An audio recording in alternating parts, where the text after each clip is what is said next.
নমস্কার বন্ধুরা, শুভ নববর্ষের প্রীতি শুভেচ্ছা ও ভালোবাসা দিয়ে ডার্বির প্রথম ভিডিও আজকে পোস্ট করছি। ডার্বি তো খুব ভালোই আছে আপনাদের আশীর্বাদে। আশা করি আপনারাও সকলে খুব ভালো আছেন।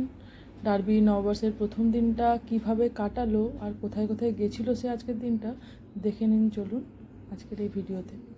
যেহেতু এটা ডার্বির ভিডিও সেহেতু আমি মানে আমার ভিডিও কিছু আর পোস্ট করছি না। আমি তো সকালবেলায় অনেকক্ষণই উঠেছি, সমস্ত কাজ সেরে ফেলেছিলাম। তারপর চান সেরে চলে এসেছিলাম গোপালের কাছে। পুজো করে গোপালকে চান করিয়ে পুজো করে আমার নিত্য পুজো সেরে চলে এসেছিলাম আমার ছোট্ট গোপালের কাছে ওঠানোর জন্য। সেই ডার্বি তো আজ ঘুমই ভাঙে না তার, যে কোথাও একটা যাবার আছে। আগের বার আমরা যেখানে গেছিলাম সেটা এক্সাইটমেন্টে তো সেটা রাতই ঘুমায়নি, বাট আজকে অন্যরকমই দেখছি, উঠতেই চাইছে না। অনেক চেষ্টার পর বাবা চলে এসছে, বাবার কাছে তো গিয়ে খুব কান্না করছিল। তারপর বাবা না পেরে লাস্ট অবধি আমাকে হ্যান্ডওভার করে। আমিও ওকে সামলে নিয়ে মানে ঘুম তো কাটছিলই না, কিন্তু কি করব, তাড়াতাড়ি বেরোনো ছিল বলে যে কোনো রকমে তেল মাখিয়ে চান সেরে এই গা হাত পা মুছিয়ে রেডি করে আমরা খুব তাড়াতাড়ি বেরিয়ে পড়লাম। 10টা 10-এ বেরোলো। ওটাই দেখছি একদম টাইমটা টাটা করে দে দাম্মাকে। দাম্মা ওদের দাম্মা।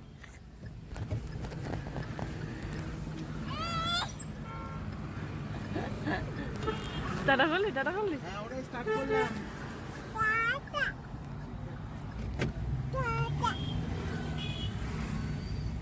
হাইওয়ে উঠে আবার টাটা সেরে হাই তুলতে তুলতে ডার্বি আবার ওর তো ঘুম আজকে মনে হচ্ছে যেন কাটছেই না। আমরা বেরিয়ে পড়লাম আবার।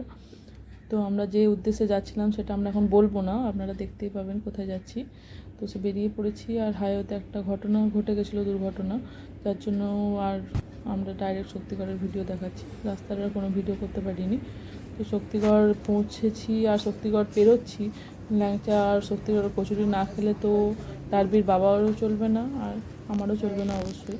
সাথে ডার্বিও একটুখানি টেস্ট করেছিল। আর বাড়ি থেকে বেরোনোর আগেই ডার্বির সমস্ত খাবার দাবার আমি রেডি করে নিয়ে গেছিলাম, তাই রাস্তায়ও খাইয়ে দিয়েছি। তারপর আমরা আবার বেরিয়ে পড়লাম দেরি না করে, গাড়িতে চাপতে যাচ্ছি আর চেপে পড়েছি গাড়িতে। তারপর সে তো গান করতে করতে চললো তার নিজের মনের আনন্দে।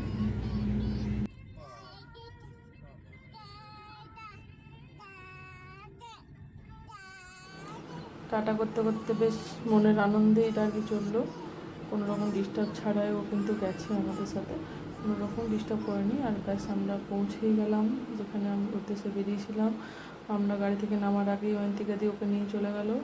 আসলে আমরা এসেছিলাম অয়ন্তিকাদির মেয়ে ছোট্ট জিয়াকে তার বাড়ি ফিরিয়ে নিয়ে যেতে দুর্গাপুরে।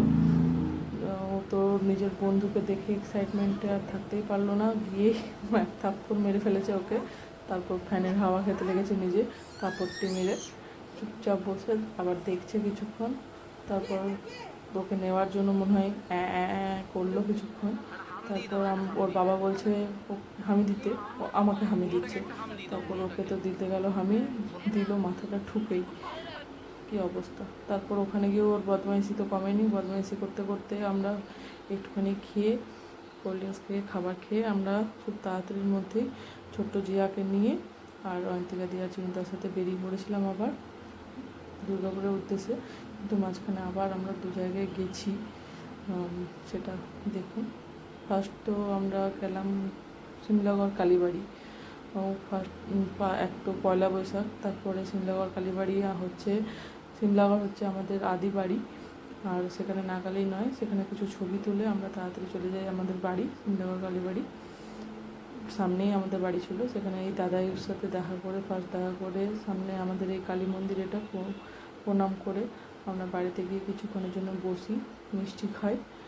তারপর দাদাকে প্রণাম করে, আমিও প্রণাম সেরে তারপর কিছুক্ষণ আরও গল্প করে, ওর দুটো দিদি ছিল, দুই বড়দি আর ছোটদির সাথে কিছুক্ষণ টাইম কাটিয়ে গল্প টল্প করে ছবি টবি তুলে, মানে ওরা তো ছাড়তেই চাইছিল না, ওরা বলছে অনেক দিন পরে এসছে ছাড়বই না বলে, ওকে নিয়ে একটু খেলবো। কিন্তু আমাদের দেরি হচ্ছিলো বলে আমরা তাড়াতাড়ির মধ্যে আবার বেরিয়ে পড়লাম।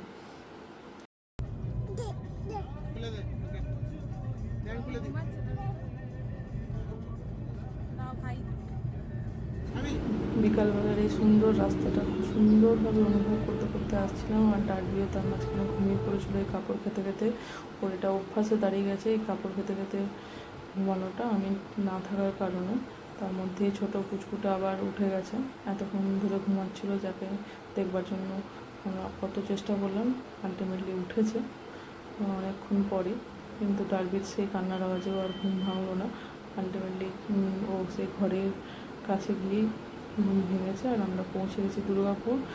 জিয়ার জন্য খুব সুন্দরভাবে ঘর সাজিয়ে রেখেছিল, আরও 4 জন পুষ্কু মিলে এত সুন্দর সাজিয়েছে। আমরা তো ভাবতেই পারিনি যে ওরা সাজিয়েছে, এত প্রফেশনালের মতন সাজিয়েছে একদম।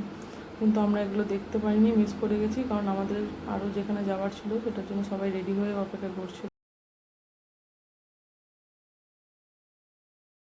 रुको जरा सबर करो। হ্যাঁ, আর এটাই ছিল আমাদের ইভিনিংয়ের গ্র্যান্ড ধামাকা। ডার্বিরও একটা সারপ্রাইজ। নববর্ষে আমাদের রেস্টুরেন্টের প্ল্যান ছিল, যেটা ছিল আমাদের একটা গেট টুগেদার ক্লাবের তরফ থেকে। আমরা সবাই মিলে গেছিলাম সিটি রেসিডেন্সি দুর্গাপুরে। এখানে অলরেডি আমাদের জন্য টেবিলও বুক ছিল। এটা অনেক দিন পর হয় এবং বিয়ের পরেও ইভেন আমার ফার্স্ট টাইম এটা আমি গেছি। আর ডার্বি তো ফার্স্ট টাইম অবভিয়াসলি রেস্টুরেন্টে গেল। খুবই মজা করেছে, পোজ দিয়ে ছবি তুলেছে, প্রচণ্ড বদমাইশি করেছে। ওখানে গিয়েও কোনো জায়গা ছাড়েনি যাওয়ার জন্য, মানে ওকে ধরে রাখা অসম্ভব হয়ে যাচ্ছিলো। আমি কোনো রকম ওকে টেবিলে বসাই, আর ও তো স্পুন নিয়ে একদম রেডি হয়ে গেছিলো স্টার্টার খাওয়ার জন্য। আমাদের স্টার্টার আসে আর আমরা একদম নিমেষের মধ্যে যেন শেষ করে ফেলি। আর ডার্বিও একদম রেডি হয়ে যায় বদমাইশি করবার জন্য। ব্যাস, ও চলে যায় লনে খেলবার জন্য। ওকে ধরে রাখে কে। লনে এই সুইমিং পুল ছিল একটা, সুইমিং পুলের সাইডে এই চেয়ারটা ছিল। এই চেয়ারে ও 14 বার উঠছে নামছে, প্রচণ্ড ভয় লাগছিল।